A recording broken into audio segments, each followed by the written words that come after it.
Rue Béliard, rue de la Loi et avenue des Arts, 3 rues et chaque jour des milliers de véhicules qui circulent et polluent. Durant un mois, l'organisation Clean Earth a mesuré les concentrations de dioxyde d'azote.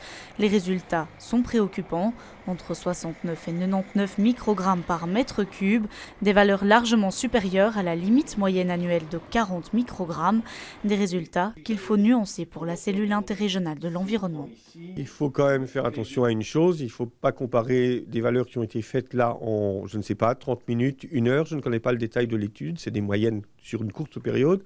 La norme européenne est une moyenne annuelle.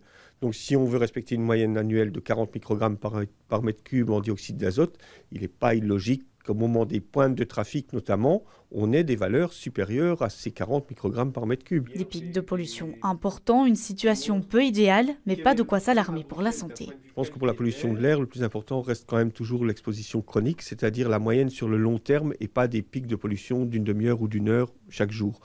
D'un autre côté, beaucoup d'études montrent que dans les villes européennes, au niveau de pollution que l'on a dans nos cités, faire du vélo reste toujours beaucoup plus bénéfique que la santé.